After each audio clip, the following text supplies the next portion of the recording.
आज हम दूसरी प्रतिमा के स्वरूप को समझेंगे। दूसरी प्रतिमा का नाम है व्रत प्रतिमा। यहाँ से वृत्ति शुरू हो जाता है। नृति क्रमण मनोव्रत पंचकमपि शील सप्तकम चापि धार्यते निःशल्यो योसो वृत्ति नाम मतो वृत्ति कहा। आचार्य समंतबद्ध महाराज रत्नकर्ण शाब्काचार्य के 138 नंबर के श्लोक में कहते हैं कि जो शल्य रहित है, नतिचार 5 अनुव्रतों 7 शीलों को धारण करता है, उसे व्रत प्रतिमा धारक व्रतिक श्रावक कहते हैं। हम समझें तो नतिचार, अब इसमें किसी प्रकार के अतिचार नहीं लगाता और वह 12 व्रतों का पालन करता है। 5 अनुव्रत होते हैं और 7 शील व्रत होते हैं। शील का अर्थ होता है जिसके माध्यम से रक्षा होती है। जैसे कि खेती की रक्षा बाढ़ से होती है, वैसे शील व्रतों से अनुव्रत आदि की रक्षा हुआ करती है। ये जो शील होते हैं वो 7 होते हैं। 5 अनुव्रत हो गए, अहिंसानुव्रत, सत्यानुव्रत, अचौर्यानुव्रत और ब्रह्मचर्यानुव्रत और परिग्रह परिमाणानुव्रत। ये 5 अनुव्रत और 3 हो जाते हैं गुणव्रत। गुणव्रत का अर्थ होता है जिससे अनुव्रतों में वृद्धि हो, गुणव्रत कहलाता है। जैसे खेती की रक्षा के लिए बाढ़ का स्थान है, वही 5 अनुव्रतों की रक्षा के लिए यह गुणव्रत का स्थान। गुणव्रत 3 होते हैं, दिग्वृत्ति व्रत, देश वृत्ति व्रत और अनर्थ दंड वृत्ति व्रत। ऐसे 3 हो जाते हैं और 4 होते हैं शिक्षा व्रत। शिक्षा व्रत किसे कहते हैं? जिससे मुनि आर्य जी बनने का हमारे लिए एक उपाय मिलता है, या यूँ कहा जाए तो जिससे मुनि आर्य बनने की शिक्षा मिले, उसे हम शिक्षा व्रत कहते हैं। शिक्षा व्रत 4 होते हैं, सामयिक, प्रोष्ठोपवास, उपभोग परिभोग परिमाण व्रत और अतिथि संविभाग व्रत। ये 4 और 3 मिलाकर के 7 शील हो जाते हैं। ऐसे इन 5 अनुव्रत और 7 शील माने 5 और 7 12 व्रतों का जो अतिचार रहित, शल्य से रहित होता हुआ व्रतों का पालन करता है, वह व्रती श्रावक कहलाता है। यहाँ से व्रत प्रतिमा वाले के लिए एक प्रकार से ये कहें तो 2 टाइम की सामयिक शुरू हो जाती है। 2 संध्या कालों वह सामयिक करता है।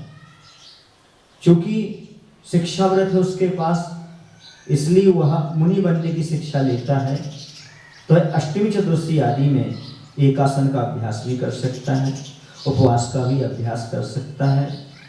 और वह व्रती श्रावक जो होता है वह चूंकि उसके साथ भोग परिभोग परिमाण व्रत लगा हुआ है, इसलिए वह बहुत सी चीज़ों का भोग उपभोग का परिमाण कर लेता है। प्रोष्ठोपवास लिखा हुआ है, प्रोषद का पर्व भी होता है, एकासन भी होता है और उपवास साथ में जुड़ा हुआ है। तो अष्टमी चतुर्दशी को इसलिए वह उपवास एकासन आदि करता है ताकि वह आगे जो प्रतिमाएं उनको बढ़ा सके और मुनि महाराज बनने की शिक्षा को ग्रहण कर सके। जो अतिथि संविभाग व्रत रखा है, इसमें शुद्ध भोजन बनाता है और स्वयं के लिए शुद्ध भोजन बनाता है और मुनि महाराज आदि त्यागी वृत्तियों के लिए वह अतिथि माने उन अतिथियों के लिए संविभाग करके रख देता है।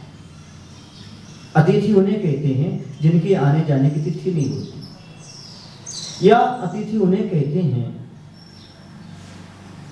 जो विहार करते हुए कभी भी संयम की प्रार्थना नहीं करते। ऐसे मुनिराजों को अपने बनाए हुए भोजन में से कुछ विभाग करके उन्हें देना, यह कहलाता है अतिथि संविभाग व्रत। इसलिए वह नियम से कुएं का पानी उपयोग करने लगता है। कुएं का पानी क्यों?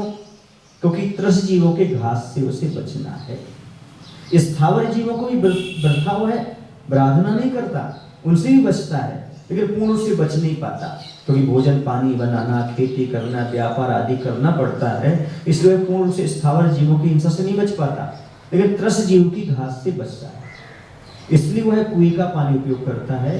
कुएं से क्या होता है, उसी कुएं से बिलछानी डाली जा सकती है। जिस स्रोत से हम पानी निकालते हैं और पानी छानते हैं और बिलछानी उसमें जो जीव बन गए, जीवानी है, उसके लिए उसी स्रोत में भेजेंगे तो हम जीवों को बचा पाएंगे। इसलिए कुएं का पानी, नद में कोई बिलछानी की व्यवस्था नहीं होती, जीवानी की व्यवस्था नहीं होती, इसलिए वह कुएं के पानी का उपयोग करता है। जिस स्रोत से पानी निकालता है, बिलछानी उसी स्रोत में डालने का पूर्णतः प्रयास नहीं करता, बल्कि डालता ही है, तभी वह त्रस्त जीव की घास से बच सकता है। ऐसा वह दो प्रतिमा धारी श्रावक होता है, दूसरी प्रतिमा उसकी हो जाती है वृत्ति। वृत्ति का अर्थ होता है, एक नकारात्मक शब्द है, अर्थात छोड़ना। तो अहिंसानुव्रत का अर्थ है स्थूल रूप से हिंसा का त्याग करना। सत्यानुव्रत स्थूल रूप से झूठ का त्याग करना, अर्थात ऐसा झूठ नहीं बोलना, न बुलवाना जिससे स्वयं पर आपत्ति आ जाए और दूसरे पर आपत्ति आ जाए। जैसे अचोरियानुव्रत है, चोरी नहीं करना। वह किसी के सामूहिक जो कुआं है या मिट्टी है सार्वजनिक, उसके अलावा किसी की कोई चीज ग्रहण नहीं करता। सामूहिक मिट्टी है या सामूहिक कुआं है, उससे पानी और मिट्टी आदि ले सकता है, बाकी किसी की रखी पड़ी हुई कोई वस्तु को ग्रहण नहीं करता। और इसके बाद हो जाता है अचोरियानुव्रत के बाद हो जाता ब्रह्मचर्यानुव्रत। अपनी स्त्री के अलावा, जिससे विवाह हुआ है, उसके अलावा अन्य स्त्रियों से मन वचन काया से किसी भी प्रकार से संबंध नहीं रखता। वह साधर्मी जैसे अन्य लोगों से व्यवहार करता है, उसका ब्रह्मचर्यानुव्रत हो जाता है। और परिग्रह परिमाणव्रत, वह 10 प्रकार के जो परिग्रह होते हैं, धन धान आदि, क्षेत्र वस्तु आदि, सोना चांदी आदि, वाहन आदि, द्विपद चारपद आदि, वस्त्र आदि, बर्तन आदि, ऐसा का परिमाण बना देता है, मैं इससे अधिक नहीं रखूंगा, तो उसका वह होता है परिग्रह परिमाणव्रत बन जाता है। इससे यह 5 अनुव्रत और जो हमने गुणव्रत बताए और शिक्षाव्रत, इन 12 व्रतों का पालन करता है, शल्य रहित होता है, किसी भी प्रकार का वह दोष नहीं लगाता इन व्रतों में। वह वृत्ति श्रावक, दूसरी प्रतिमाधारी वृत्ति श्रावक कहलाता है। यही व्रत प्रतिमा का स्वरूप है। बोले महावीर भगवान की जय। आचार्य विद्यासागर जी महाराज की।